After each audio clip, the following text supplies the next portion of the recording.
You're tuned in to Nerd Overload, your weekly show for video games, movies, TV shows, comics, tech news, and more. Sponsored in part by MB Subculture Comics and Costumes. Now your hosts, Cody Pinnick, Samantha Cross, Sam Dunham, and Josh Harrison. Welcome to Nerd Overload, the pop and geek culture show that knows Mickey Mouse is 90 years old and it's time for those cowards at Disney to start drawing him like it. I'm Cody. I'm Sam. Oh boy. Oh boy. He's old. He's 90 and should have fallen into the public domain like 40 years ago. Well, you know, Disney. Well, they keep making stuff, so I think it renews it. Anyway. Sure. No, actually it doesn't. And they've been lobbying Congress every time the copyright goes up to extend it longer. Yeah. Which is ruining the public domain system, but that's neither here nor there. Yeah. But hey, those most recent Mickey Mouse cartoons are kind of good. Yes, they are pretty good. They're pretty good.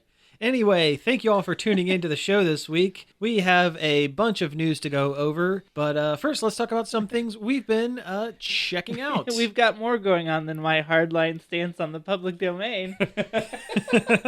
Anyway, I have to talk about SNK 40th Anniversary collection on the Switch. Yes, you do have to talk about it, Cody. And it's very, very, very good. Good. At first, I was kind of hard on it because I'm like, who wants to play these games? These are not the games that you think of when you think SNK. Because when you think SNK, you think King of Fighters, think Metal Slug. Yeah. And none of that's here. Oh, really? It's all the oldest of the crusty old stuff, but it's all actually pretty darn fun when you sit down and play it. Excellent. And the variety of options they give you is excellent. If there's multiple versions of the game, you can play those, even if it's an NES version. Really? So you can play Arcade Athena, you can play NES Athena, you can play Akari Warriors Arcade, you can play NES, you can play it in Japanese. Wow. It is the complete package. That is pretty awesome. So when I was initially down on it, I was wrong. It's very cool and a very good archival piece. Awesome.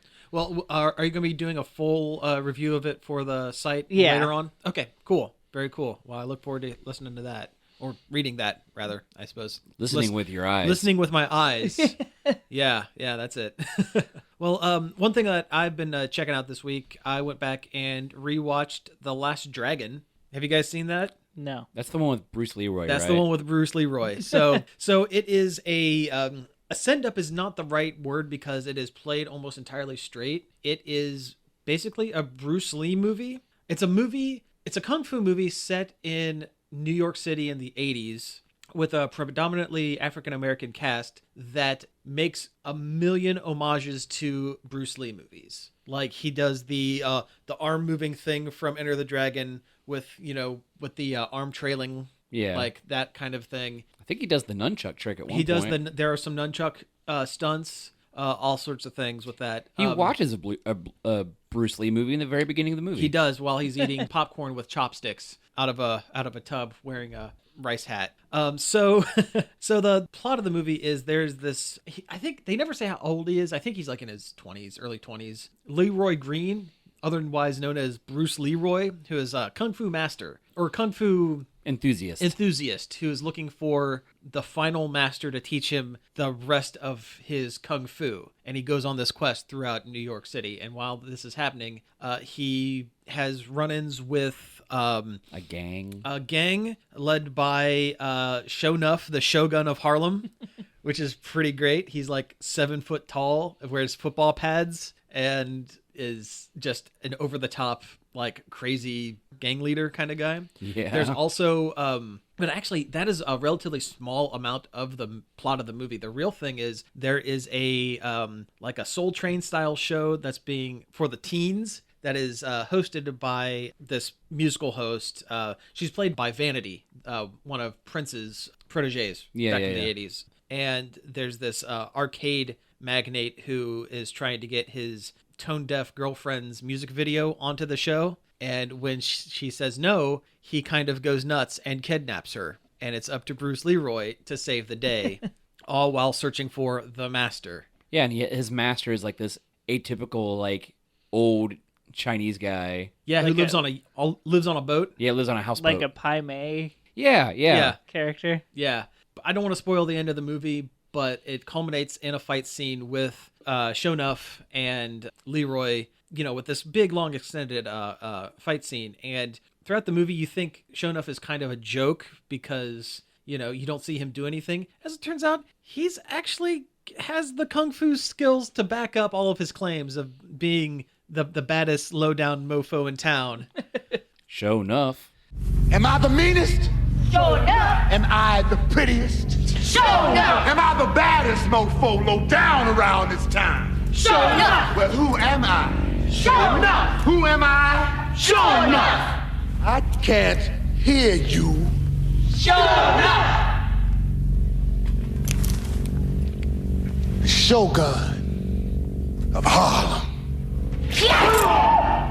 Yeah. Can we layer the Black Belt Jones theme behind all of this? You know what? The music in it in this movie is really, really good because it was produced by Berry Gordy, who was a music producer. He owned one of the major R&B and like hip hop, not really hip hop, but like 80s R&B style labels, Motown, I guess. Yeah. Like there's a full on music video for DeBarge, Rhythm of the Night, in the middle of this movie. And you can't really hate on it. It's not a terrible movie. it's not. It's surprisingly good. I mean, it's incredibly dated. And it's super cheesy. And it's super cheesy, and it was very low budget. Like, what little special effects there are in this movie are incredibly low budget, but I think it works. And it's definitely worth searching out. Don't spend a lot of money on it, No. but it's definitely worth searching out, without a doubt. Oh, and the other thing I checked out, and I'll just do this super quick. I played through Deltarune. We mentioned it 2 weeks ago on our last show. I still haven't played it yet. It is about 3 hours. It's a full game, basically, but it's listed as a chapter 1. I could get into a lot of detail about that delves into Undertale stuff, but it's going to sound like gibberish to anyone that hasn't played Undertale. But you should absolutely play Undertale. You should It's absolutely one of play Undertale. the best games, period. Yeah, but here's the thing. This game has nothing to do with Undertale, except the characters from Undertale show up in it, but they're not right. Huh. Yeah, there are some things going on. Like, there are a multitude of theories on the internet. I'm sure. Because the guy who created it, Toby Fox, is known for having these really super layered, super dense, like, plot within a plot within a plot within a plot kind of things. Although I kind of half expect that he is just throwing stuff against the wall and waiting to see what other people say and what other people infer, and then takes that and He's doing market research. basically, And yeah, the game kind of it kind of is. plays at that. It kind of does Yeah. a little bit. I'm just glad we're getting more from Toby Fox. Mm-hmm. I figured Undertale was going to be it and he was going to be done. But you know what? Undertale was so good, and he's made enough money that could have been it. Yeah. And But he seems like such a genuine dude. Mhm. And I'm so glad we get a little more of his talent. yes, yeah. But I would definitely say while this isn't tied to Undertale except for one bit, I would say play that game first and then play this one. You can get Undertale for pretty cheap. Mm-hmm. It's on everything, not Xbox, but Everything nobody else. has that. Yeah, right. But I mean, heck, it just came out on the Switch not that long ago. Yeah. it's only $15 on the Switch right now. I saw a hard copy of it at a Best Buy. Really? Yeah. Oh, nice. But no, that's what I've been doing for the most part. Other than yeehawing across the wilderness. Oh yeah, I've been doing that too. Oh, man. But I've been... And you've been playing Red Dead too. Oh, yeah. Yeah, I've been like mostly looking for like the really weird stuff in the game. Nice. Like there's 2 instances of UFOs. There's Really? yeah. Did you not see the videos I posted on Facebook? I haven't. No, I haven't seen. I it. did not watch them because I didn't want to be spoiled. Well, there's some things, and they always happen at night. Actually, most of the weird stuff is at night, which I assume that most people wouldn't find because I don't see a lot of people running around that game at night, or would be running around the game at night, since all the shops are closed and most of your missions and stuff you can they only lock access them out. during the day. Let's see here. It's still crazy to me that there's so much micromanagement of your main character. Oh, like, yeah. you have to take a bath every day, and you have to like not shave. every day. not every or day. like shave most days or some I've actually been days. working on making my beard really big in that game. Yeah, Oh, I just nice. want to see how big the beard gets. I'm not gonna shave till. Once you hit a certain point, you have to keep using hair tonics, or else it won't grow anymore. Yeah, I just mostly been like finding like the weird stuff, like the. I almost want to talk about, but I also don't want to spoil it for Cody.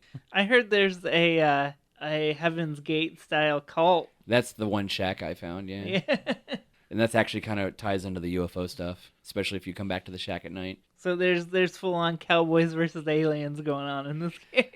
Yeah. Are they taking gold? Because that's Uh, the plot of Cowboys versus Aliens. I don't think they're doing anything really. They wanted the gold to fuel their spaceship because why not? I don't. Wasn't, know. Wasn't Harrison Ford in that? Yeah, Yes. but he like phoned it in too. Well, course he Harrison did. Ford.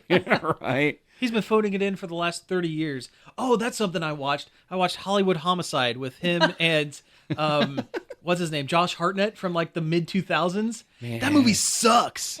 It is the worst thing I think I've seen in a very long time. It's not even enjoyably bad. I got it for $1 at buybacks and it wasn't even worth the amount of plastic that is printed on. I am going to use it as an empty case. It is that bad, and throw the DVD away. It is rotten to the core. Let's see here. Are the aliens the same ones from Grand Theft Auto 5? I don't know. You don't see them. Oh, You just see UFOs. but they still could be. I mean, maybe. I don't know. Maybe it's the Predator. I don't know. That's Oh the- man, Cowboys versus Predators. That's the expansion. oh man, the A DLC. predator with a little cowboy hat. no, a predator versus an alien, and the alien has a tiny cowboy hat on the little tongue thing. On the mouth on the The side of Yeah, that. he The opens tiny up his mouth. mouth and it just says "Yippee ki yay" with a little tiny hat. Yeah, there's a lot of weird stuff in that. There's like legitimate ghosts, mostly kind of in the bayou area. There's so many like different biomes in this game. They all have like certain animals and certain ways they do things. It's a big game. It's a very It's big. a big game. Got ve- a lot of stuff in Man, it. it's a very big game. Anyway, Too bad there's no fast travel that's any good. you get an Arabian horse and you tap gallop like crazy. You get from point A to point B pretty good. Anyway, I completely watched all of Castlevania in one sitting without realizing it. Oh, I watched all of it too. I've seen the first season of it. I haven't gone back and watched the second Well, half the- of it. the but first go ahead and season's spoil only- it because I'm probably going to watch it this evening. Well, the first season's only like it's It's like it's four four episodes. episodes and the second one's 8, and Yeah. they're all good and it's great. Yeah. I love it. it's so good. Like I love everything about it. Do you know why it's so good? Warren Ellis is a comic writer, so he knows how to write stuff, and this was originally a treatment for a movie. He wanted to do a movie back in the early to mid 2000s, and this is it. Like basically, all the voice work is fantastic. The art's fantastic. You actually like feel for Dracula. Oh yeah. oh, and those first couple episodes with his wife, yeah. I'm like, man, and like all the people in power are kind of really. Oh, they're really- rotten. They're Yeah. awful. Oh, Carmilla? Oh yeah, her. Though she's not quite like the Carmilla I'm used to because I'm generally used to like Vampire Hunter D Carmilla. Carmilla, Castlevania Carmilla is normally a vampire that rides around on a giant skull, which is not in the show. Now, is Wolfman and like the monster and like Gillman and like No. the Flea Man, are they in this? No. Honestly, other than vampires, the only other monsters you really see are just kind of demonic, gargoyle-y. They did put the first boss from Symphony of the Night, that flying guy, and the Oh, guy with those the two beak. dudes? Yeah, they're in it. The gargoyle buddies? Yeah. Nice. Oh yeah, they are. Yeah. Okay. And if you look around in the background, there's stuff from the games. There's the health up and the MP up power ups from Symphony cool. of the Night. Dracula uses what looks like a save point from Symphony of the Night to move the castle around. Awesome. Is there wall chicken? Actually, there is. No way. There's one part where Alucard and Dracula bust through a wall, and if you look really, really close, there is a wall chicken in the Oh wall. my god, that's so great. Yep, I'm I watching. saw- I know saw what I'm it doing on tonight Twitter. then. Yeah, that's super great. But everything's just so good. They're so respectful to the source material. Oh, I too. know. I know. The banter between Trevor and Alucard is Oh, it's the best. it is great. Like they wrote the dialogue so good. And Richard Armitage does a very good job being Dracula. Like Oh, Dracula's fantastic. oh yeah, he's one of the best characters in the whole show. And Trevor rules. I love Trevor Belmont. Yeah, I liked him in the first 4 episodes. I liked him a lot in those. his pendant need to hit everybody in the junk. They even call back to Leon Belmont. They do. Really? Yeah. Nice. From the PS2 game that nobody liked, but I actually really like. I actually went back and started playing Wasn't it that again. Rondo of Blood? No, Or no, that's Or is that the Trevor one? Rondo of Blood's the Richter one Richter. before Symphony of the Right, Night. right. Lamont of Innocence is the PS2 one. Yeah. It's 3D, Okay. and people generally don't like it, but I do. I don't know. I'm waiting for them to pop up in modern day and have Soma Cruz show up in his Toyota. The showrunner was talking about how much he likes Soma Cruz in an interview I read. Really? So there's a good chance they'll go to that well at some Do you, point. do you think Cool. maybe they'll continue doing Castlevania and make it more like a...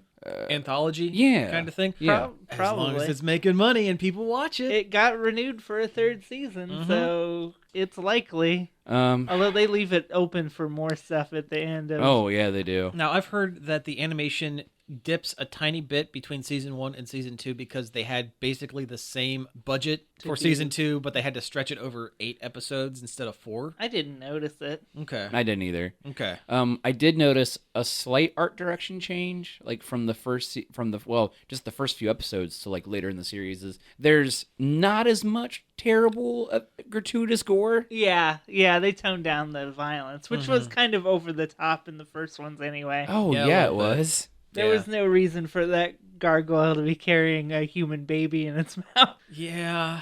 And like horses stepping on people's heads. Yeah. Yeah. Man, that was Well, that was that rough. was the influence of that guy who did the Power Rangers fan film with Katie Sackhoff a few years ago. He's still the showrunner. Oh, he is? Well, they must have had him do Adi less. Shankar. I Yeah, think is or his name. like have him like rein it in because that was definitely like his influence in Man, that it first was season. it was rough. Yeah.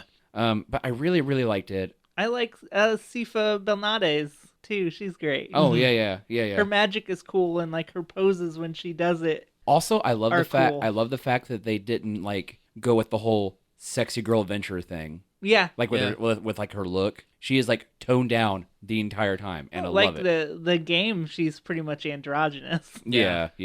I had one friend who's a big Castlevania fan kind of complain a little bit on the second season because of a name of an item. The Morning Star is supposed to be called the Vampire Killer. cares? That might not be the vampire killer. Yeah. I don't know. That's how I took it. I'm not as familiar with the series to really comment on it. Like I've played a few Castlevanias, but I'm not like deep in the Castlevania lore. I took it that wasn't the vampire killer. So what? Okay, explain to our listeners what this is that we're talking about. The Belmonts passed down a whip called the vampire killer that kills Dracula. And it's like a whip with like Chain. It's a whip It's chain. like a whip chain with like a ball on the end, Yeah. right? Yeah, but that's what the Morning Star looks like in the Yeah. show. Yeah, I just didn't think it was the vampire killer because I don't know. that's not what they used to kill Dracula Yeah. at the end. I mean, he tried it. Yeah, I mean, I don't think it was the vampire killer. Okay. And anyway. Well, anyway. Oh man, that last episode with Alec, I thought it was so good. The music in the whole series is very good, especially that one. Yeah, That- I was gonna say it's not until one moment when it is, and it's so awesome. Like a complaint I had with the first season is that they ignored the awesome music that Castlevania has. Yeah. They were saving it. Okay, cool. All right. There's All right. Well, I'm looking forward to checking this out. It was Tonight. so good. Yeah. yeah. I watched She-Ra. Oh yeah, yesterday, yeah. the Let's brand talk new about She-Ra She-Ra. for just a couple minutes. It's Sure. It's very good. It's a good like drama comedy mix. Okay. Cool. Animation's good. Everything's really cute. Yeah. Was it deserving of all of the vitriol that it received from that Oh one God, sketch? it could have been anything, and it wouldn't have been deserving of no, that. I was leading the question there. Yeah. No. Okay. Good. I'm glad it's good. That's another thing. I kind It's of better than the original show because the original show is dumb. Yeah. I mean, I love the original She-Ra, but it is very dumb. Oh sure. Oh yeah. I mean, that's like He-Man. He-Man Well, that was holiday terrible. special. Oh yeah, I love that holiday special because it's so Yeah. dumb. I'm not nice. It was nice of you to save Relay, Mr. Skeletor. I am not nice. Yeah. I'm evil. And He-Man's always been incredibly dumb. I don't get where people get off thinking it was some kind of serious adventure program. It was rose-colored glasses. yeah, that's it was all it's a goofy kids show to sell toys. to sell toys. Not even good toys either. Terrible toys. Oh, I watched Incredibles 2. Okay, how is it? It's not bad. That's how I felt. I'm like, this is just okay. It's virtually the same story as The Incredibles 1, just with the roles slightly reversed. Just not told as well. Okay. I hated the villain. The screenslaver? What are Yeah. you, my grandpa? Like, everybody's looking at their screens and not enjoying the outside time. It's like, shove it, Brad Bird, you grandpa. Yeah, but at the same time, I think that was a red herring on the actual. It was No, yeah, it was, but it was still there. Well, I still want to check that out as well. I mean, it's worth giving it a watch, but it's not as good as it should have been. That's a shame. That's how I feel about most of the Pixar sequels. Like Finding Dory was okay. Yeah. I mean, the Toy Stories are good. Yeah, all the Toy Story movies are good. Yeah. Well, I mean, the third one ended with like the existential acceptance of death Yeah. from all of them as they like went towards like the burning hellfire pit Of the incinerator. incinerator. And Yeah. that's where the franchise should have ended. But we'll talk about that later. We'll talk about that. Yeah. Oh, real quick, something else. I finished the anime Assassination Classroom, and the last episode made me cry like a big old baby. Aw. Oh. Like music and tone and everything. I was like, darn it. I need to go back and watch all that. I haven't watched any good anime in a while. Oh man, I was so mad. I got home Friday from work. I was like, you know what? I got like 3 episodes to knock out. I fell asleep while watching them on Verve. And I was like, okay, I'll back up and I'll go watch it again later. When I got up later and went to watch it, it was the date that the Funimation thing. No. And I went to watch it and it aired out. I'm like, what is going on? And then all the Funimation stuff was gone. Oh, what a bummer. I was like, no. It's like, wait a minute, I have Hulu. I just have to suffer commercials. I watched a couple episodes of that Zombieland saga. What is that? It's an anime about girl who gets hit by a bus or something and becomes a zombie and has to become part of a zombie idol troupe that's run by this weird guy. Okay. And it's really cute and really weird. They do like a metal routine where they headbang a lot, and because nice. they're zombies, they don't have bones. And they just kind of flop around. Yeah. Yeah, nice. Okay, cool. Cool. Well, I watched an anime as well, you guys. I'm a little. How much did you hate it? Well, no, it was weird because it was British for one, and also live action, and also from a few years ago, I watched the Great British Bake Off, like 3 seasons of it. I love that show. I'm I've been making a watching joke. it too. Yeah, it's very good. It's a good show. It's fun. But Mary Berry is great, and I hate Paul Hollywood. Oh, Paul Hollywood is a jerk. Oh yeah. But it's a. I love how supportive everybody is of each other. Oh yeah, no, It's so everybody is wholesome and super. good. Yeah, everyone is super supportive of each other. Like they become friends by the end. It is very different from your American reality show garbage. Absolutely. Like Survivor and Big Brother. And here's the thing, I'm not much of a cook, and there have been things on that show that I look at and go, huh, I can make I kind of want to make a really simple, Beef Wellington. dummy version of this thing. Like Yeah, I've never had a beef Wellington. Like every time I watch like Hell's Kitchen or something, like they always do beef Wellington, and I'm like, I kind of want to eat it. I haven't either, but it sounds good. Yeah, like there was an episode where it was like antiquated things that, aren't made anymore. And it was like basically old-timey Hot Pocket that they would like make for like when you would work in the field, and like it was like one big long pastry, and it was like segmented into 2 segments, and the first half had like savory stuff like meats and vegetables, and the other half was like pie filling. And it was like a big long cruller-sized Hot Pocket. So you'd get through the dinner, and then you'd have your dessert. And then you have your dessert, and then you go back to work in the fields. That seems like the perfect meal. You just scarf down that long Hot Pocket, and then like you're good to go. Something they would dehydrate and feed to astronauts. Right? Yeah, it's so genius. Long Hot Pocket. All right, so hey, let's go ahead and take a break here, and when we get back, we'll get into a little bit of news. Nerd Overload is sponsored in part by MB Subculture Comics and Costumes. MB Subculture is the one-stop shop for all your geeky needs, from comics and collectibles to unique custom costumes, masks, makeup, and more. MB Subculture is located at 122 West Rensselaer Street in downtown Bucyrus, 567-806-5364, and online at subcultureoh.com. We're back. That was Ode to a Superhero by Weird Al Yankovic. And we played this because, okay, we don't usually talk about celebrity deaths or anything on the show. We usually try to keep things pretty upbeat. But there was a pretty substantial death in the realm of geekdom, I guess. Just the realm of the world. And the realm of the world, really, at this point. Yeah, and it would be so offensive not to say something. Yeah, so Monday afternoon, reports went out that Stan Lee had passed at the age of 95, and it was sad. It was incredible. It was very sad. I felt bad. It was a bummer. Mm-hmm. It really was, and the entire world seemed like they were feeling it.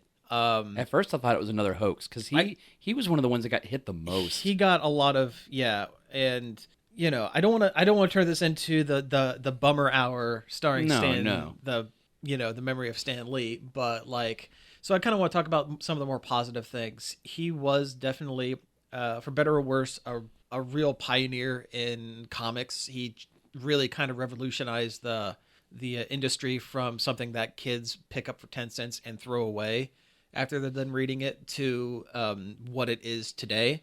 Again, for better or worse. He co-created all of your favorite characters. Basically, yeah. If you like the Marvel movies, you have Stan Lee to thank. Full stop. For almost all of it. Just about. You know, it was sad to hear about the news of his passing, but not overly so because he was 95 years old. He'd also been sick for a long time. He had been sick for a long time, and there were some other extraneous circumstances going on. It seems like some legality stuff some between shady dealings were going on that people may have been trying to take advantage of him. There were some reports that a former caretaker was trying to take advantage of him, and his daughter might have been trying to take advantage of him for the sake of getting him to cons and to sign stuff and make money for them. About a month ago, he went on his social media and said that none of this is happening, but again, we're never really going to know whether... It got to the point where, Kevin Smith offered for Stan Lee to move in on his property. Yeah. Yeah. So I think, Stan's in a better place. Oh, no question about that. Yeah. But, we lost a powerhouse in comics. There's very few of the old guard from, I would say from the 60 to 64 is really kind of the original creators. The golden age of Marvel, the Marvel age, kind of stuff. Just the Marvel age. Yeah, it's sad. And yes, Stan Lee wasn't a saint. There were a lot of things. Now that he's passed, a lot of people have, and it's kind of settled a little bit. There are a lot of people that are kind of rebounding and going, well, what about how he treated Jack Kirby and his rights, and how he treated Steve Ditko, and why Steve Ditko doesn't have a chunk of Spider-Man, and what about this and what about that? And no one's perfect. Yeah. I'm not, by celebrating the man's life and his accomplishments, I'm not sweeping some of that kind of crummier stuff under the rug, which it is. At least he's not Bob Kane. At least he's not Bob Kane. Also, wasn't Steven Ditko kind of a turd? A little bit, but Ditko also didn't get a lot of the rights for Spider-Man, and later on the older Stan Lee got and the more of a face of Marvel Comics it became less of, well, Jack Kirby and I created Fantastic Four, or Steve Ditko and I created Spider-Man, and it became, I created these people, these were my creations, and kind of swept the artist under the rug. That was kind of the way he did it, because more than anything, Stan Lee's a showman. He's a good writer, and he had the gift of gab, and he could really talk. But if you want to look into that kind of stuff, and I say, if you want to get a full rounded look of the man's life, definitely look into it. There's definitely some really interesting stories that go on with there. The good and the bad. I saw an interview once where he talked about, I think it was when they were creating Thor. Mm-hmm. He talked about how they were all sitting in a room together talking about what they could do because they had done all these other types of characters. Mm-hmm. And then somebody had made the joke, what about Super God or something? And they all kind of laughed and they're like, no, that'd be offensive, and kind of laughed it off. Mm-hmm. And then I guess Like, they all, wait a minute. and then they all started thinking like, what about a ... Yeah. And then, it's kind of how that went. Yeah. I mean, I guess anytime you have like somebody super famous for the creation of your universe, basically, you're going to have some black smudges. Right. But, this is kind of a time to kind of celebrate the man's life and his contributions to geek culture. Of which there are many. Or just Americana, period. Yeah. Oh, yeah. At this point, it's beyond geek culture, and it is into, like, just Pop culture. pop culture and world culture in general. You don't even got to be a geek, really. You know these characters. Everybody knows yeah. Spider-Man. Yeah. I mean, God. And I mean, Stan Lee himself popped up in so many different things near the end of his life. Movie, cameos and stuff. He even popped up in the Teen Titans Go to the Movies. Yeah. He popped up as a cameo, animated cameo in that, and he's like, "Hey, face front true believers, I'm Stan Lee," and then someone comes in off the side and whispers to him and says, "What? DC Comics? I'm out of here." And then like 2 seconds later, he walks back in. "I don't care. I'm Stan Lee, cameo king," or whatever. And another cameo that not a lot of people know about, but I do because I watch a lot of movies, and my sister was into these kind of movies when I was younger. He was in The Princess Diaries 2. He was one of the foreign dignitaries that showed up to the main character's wedding, and all he did was speak Three Stooges lines because he learned to speak English by watching Three Stooges. So you see Stanley in a suit saying like, "You wise guy, you wise guy," and stuff like that. So, he's going to be missed, and there's definitely going to be a hole that can't be filled by Stan Lee. That'll never be filled. It will never be filled. I don't think there's ever going to be...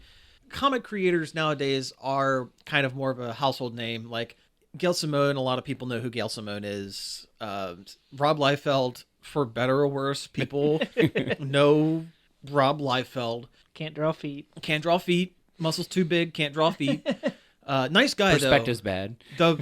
The Rob is like... his enthusiasm. I got a chance to meet him in person, and his enthusiasm for like the medium and just life in general is infectious. So yeah, but I don't think there's ever going to be anyone as big and as prevalent as Stan Lee, and he's going to be missed. I mean, Now, from what I understand, they were able to film his cameo for Avengers 4, and that's going to be the last one he cameos in. I saw where somebody had said they should put like a statue or a painting of him in the background somewhere of all the other ones. They should put a statue of him in like Disney World. Well, the current Right. Marvel offices are in Los Angeles now, so chances are they'll probably... I thought they moved it. No, DC's in Los Angeles. Marvel's still in New Oh, York. that's right. Yeah, Marvel's still in New York. Well, then there's definitely going to be something put up in New York City for Stan. Because DC... That's right, because DC moved out. wants to be closer to Warner and stuff like that. Yeah, that's right. I like how it really shows how big Black Panther was, that every obit or announcement I heard mentioned him as the creator of Black Panther. Whereas if this had happened like just a couple years ago, they would not have even mentioned Black Panther. It. No, Well, it would have been just Spider-Man. Yeah. Did you guys hear about the... I was on kind of a jokier note. Did you guys hear about the Australian newspaper that said that Spike Lee was dead at 95? Wow, how do you manage that one? Australians. That's not even close. They got some dingoes and kangaroos with boxing gloves, like typing their newspapers, I guess. I don't know. Stanley's brother's still alive. Yeah. And he's a comic writer, too. Yep, he's a comic writer, yeah. So, yeah, I mean... Again, he's going to be missed. There's no doubt about it, but it's in a better place than he was, certainly. And, world's going to keep spinning, and they're going to just keep doing Marvel stuff, and that's kind of how it goes. I did get to briefly meet him a couple years ago. You did? Yes. Really? Oh, man, that's cool. Yep. He signed an anniversary edition of an Avengers comic I had. It like a silver cover and stuff on it. Really? Mm-hmm. Wow. See, Please tell me you still have that. Oh yeah, Yeah. Okay. It's in a bag and a backer and everything, and it's in a safe place. Yeah. okay, yeah. Lock it in a safe. Yeah. See, that is one of the major regrets I have.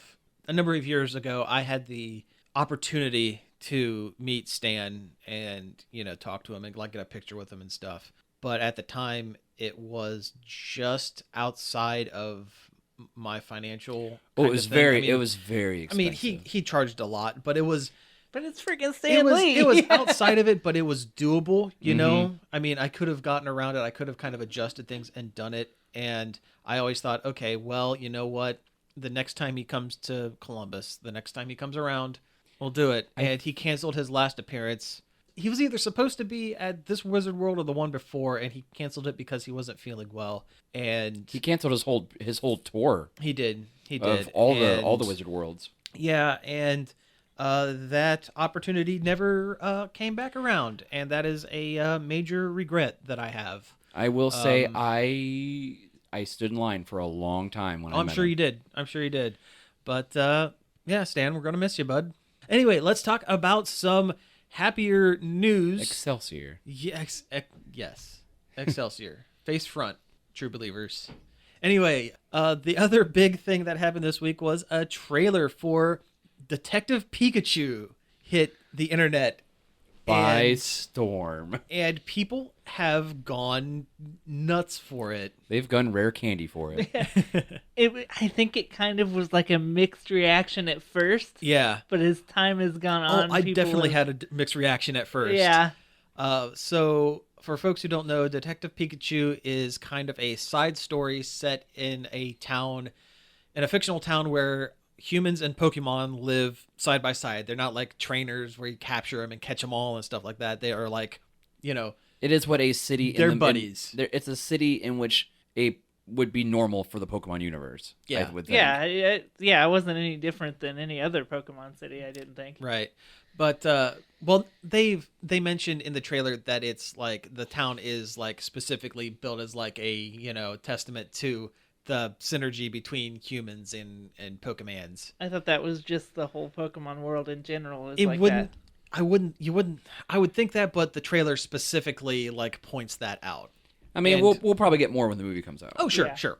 But the story is of in this he's like 20-something guy, Tim Goodman, who his father was a detective for the police, and he works for the police as well, I believe. It looked like it. Yeah. It looked like he was like a dispatcher or something like that, Yeah, or it like was- an analyst or something.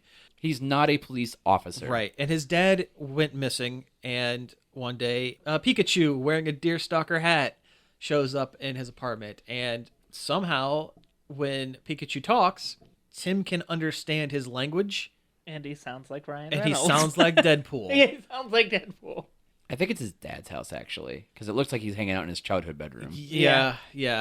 And if We should not get into semantics on a movie trailer. We don't. Right, know. right. if the plot of the movie is anything like the plot of the game, the Pikachu was his dad's Pikachu. Mm. And there are some other things that go on. Again, if the movie Follows the game. follows the game. Which I'm sure it will to a point. I'm sure it will. Yeah. But what do you guys think of this trailer? They went in a direction I was not expecting for the art direction of the Pokemon. Hyper realistic? They're realistic looking. Yeah. But they Which- still look like Pokemon. Yeah, which Yeah. was a little off-putting at first, but the more I thought about it, the more I kind of love it. Yeah.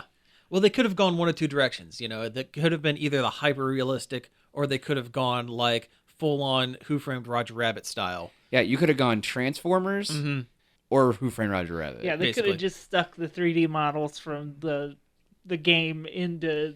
And people would have been happy with that. Yeah. But I like the hyper realistic take on it. I was initially kind of put off by Pikachu's fuzziness. He was incredibly fuzzy.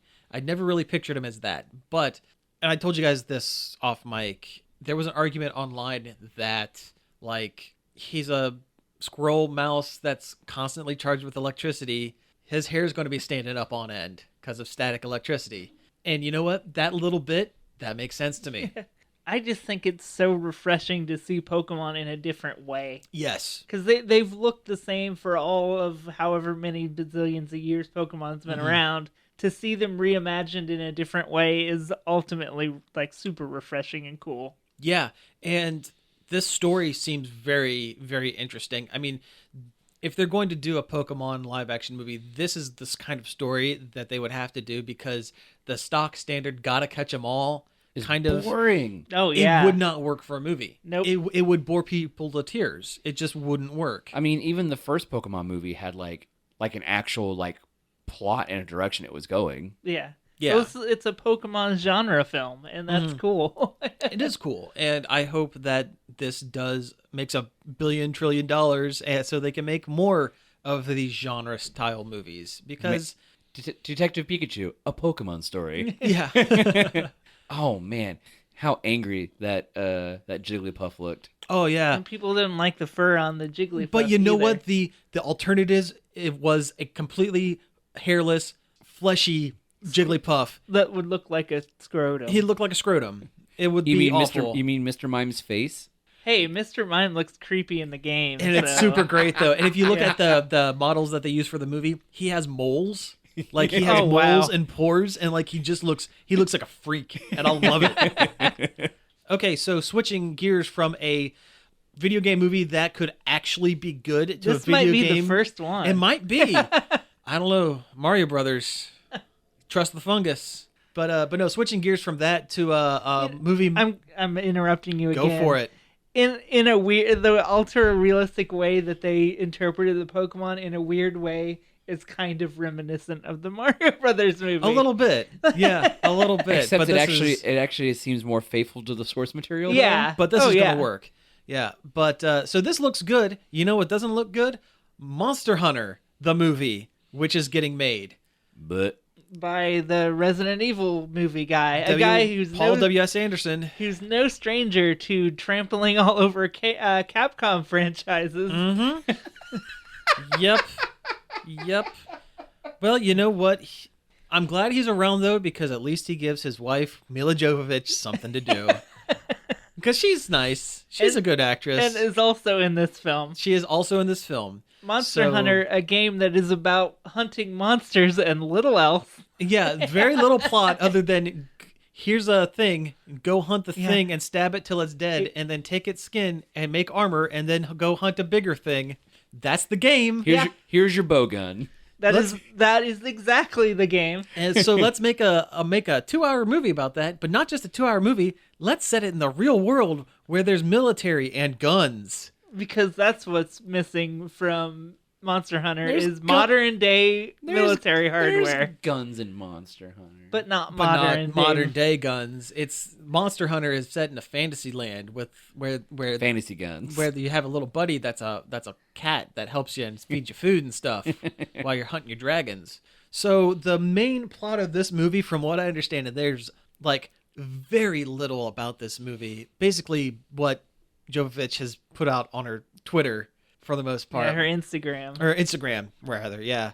The main thrust of it is somehow monsters from Monster Hunter world have gotten into the real world New York, and the military have tried to use guns and planes to blow them up, but it doesn't work. And then Mila Jovovich also somehow comes over from Monster Hunter world and tells them, hey, guys, you can't stop that Rathalos dragon with your bullets. You have to go cut up a wingling boy and use his talons and horns to stab the dragon. Which doesn't make sense.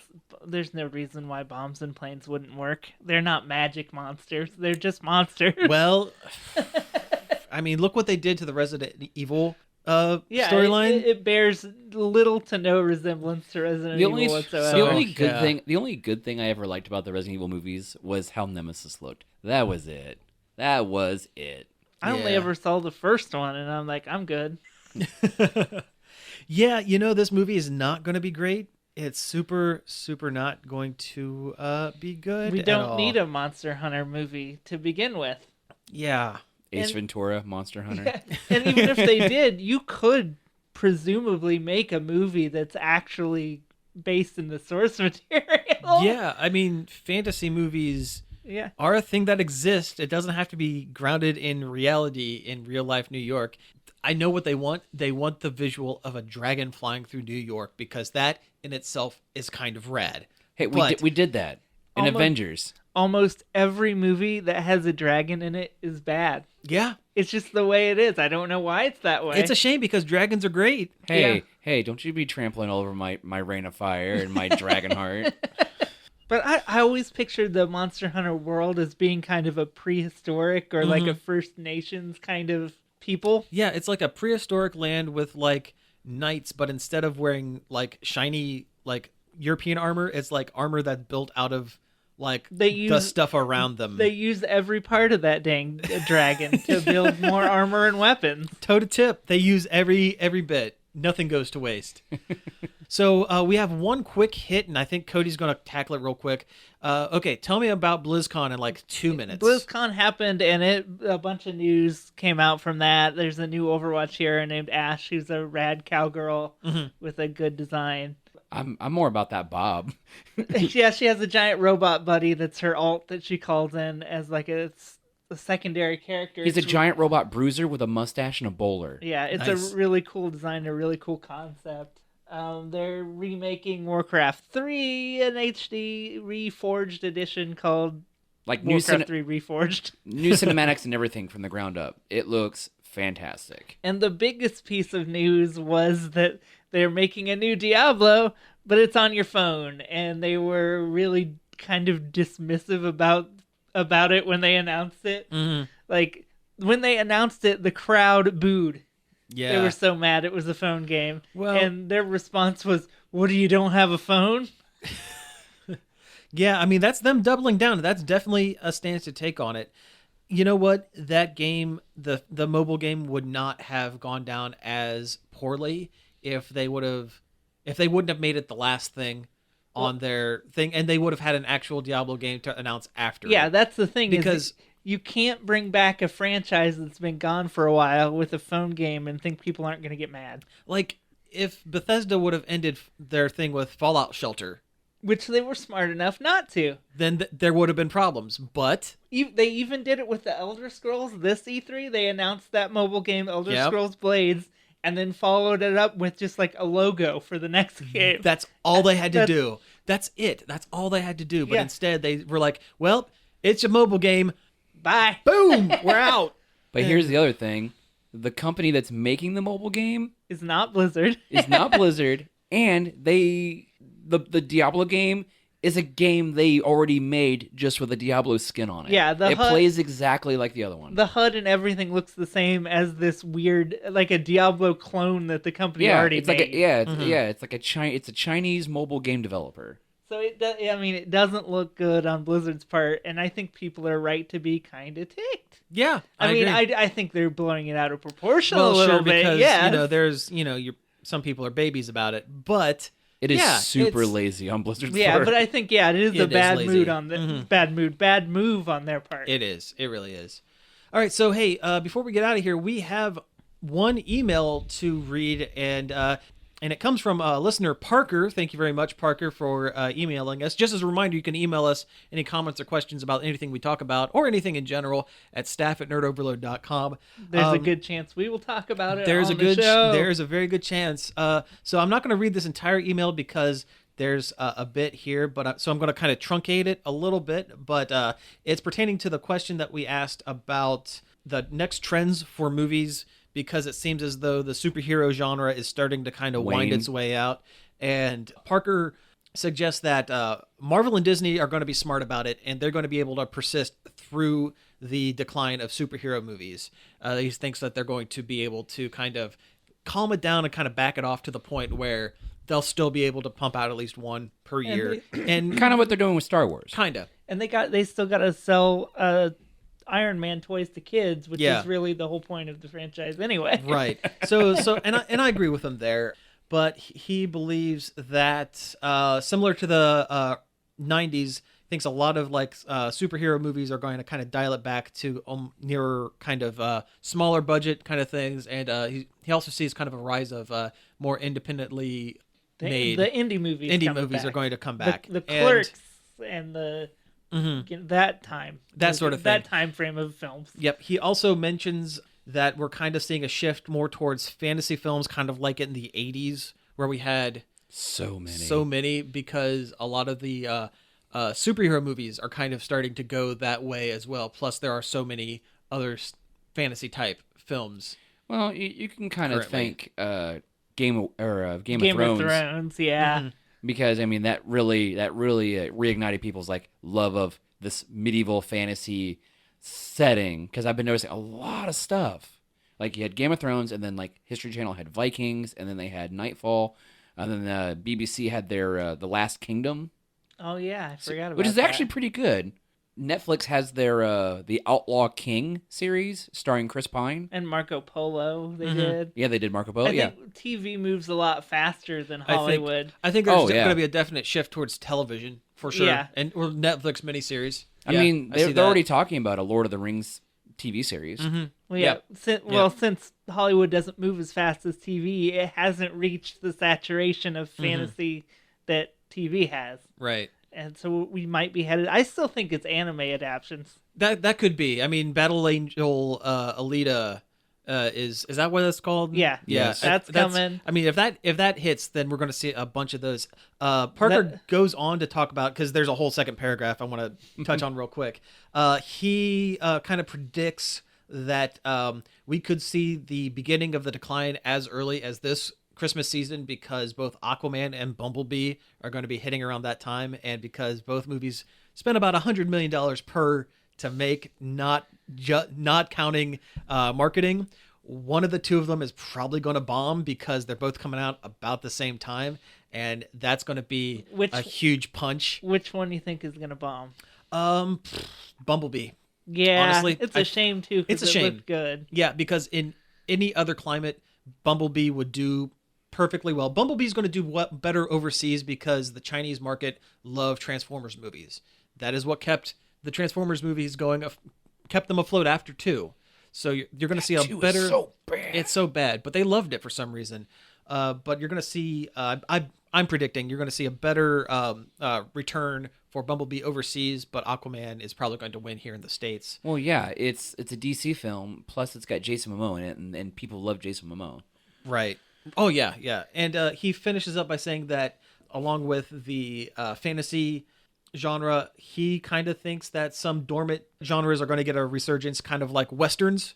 Might see some more westerns coming up. I could see Red Dead kind of leading a Western resurgence. That could There definitely for be a a thing. while, I thought there was, because we had the True Grit remake, Yep. which is very good. It was a very, very good, good. movie. I like that. I like it movie. more than the original film. We had Hateful Eight. The Hateful Eight. We had the Which was also The really Revenant. good. We had the Revenant. We Yeah. had Django. Django. The Ridiculous Six. I know. Yeah. He also suggests noir, which is kind of interesting, because Detective Pikachu Is a Pokemon noir It's film. right there, and it's coming. And if it does well, you're going to see more of those. And he says possibly even a brand new genre or style will emerge. Which, hey, great. Let's do something new. I have a hard time imagining what a new film genre would be, but I'm not the Hollywood genius.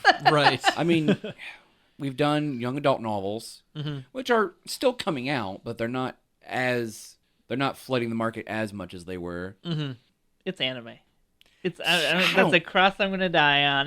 It's anime. I mean, anime is super popular with everyone, especially with so many streaming services that are available now. Well, yeah, Crunchyroll just hit like 200 billion subscribers or whatever. It's a big deal now. Yeah. And we've got Atlia, we've got Attack on Titan, we've got My Hero Academia. The My Hero Academia animated movie made a lot of money. And Yeah, it went to Yeah. legit theaters. and it was only in theaters for a week, and it made like millions of dollars. Right. Man, I really wanted to watch it. I did too, but I just couldn't make it to the gateway in time.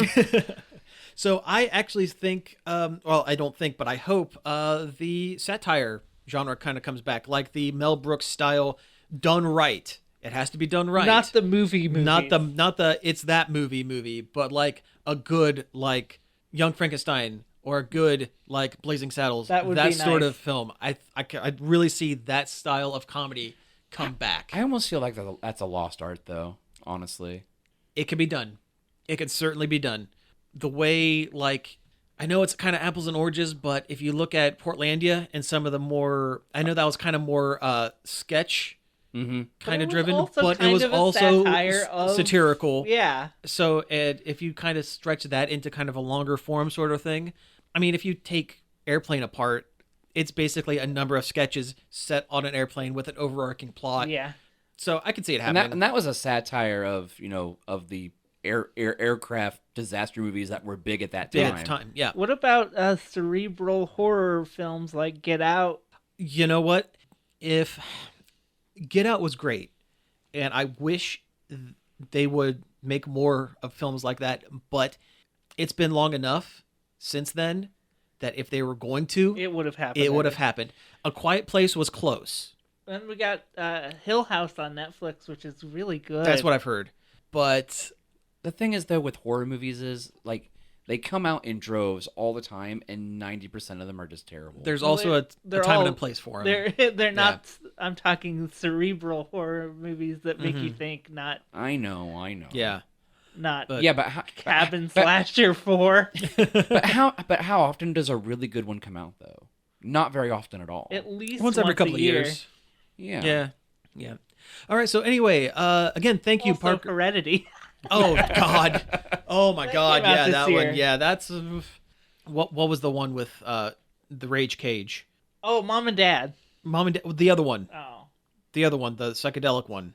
Oh, Mandy. Mandy. Yeah, I could see a rise of those like horror directors that were influenced by the over the top films of the '80s and taking like a weird like avant-garde style spin. Lynchian. Kind of, yeah, like Lynchian style films like that. I could see a resurgence of that for sure.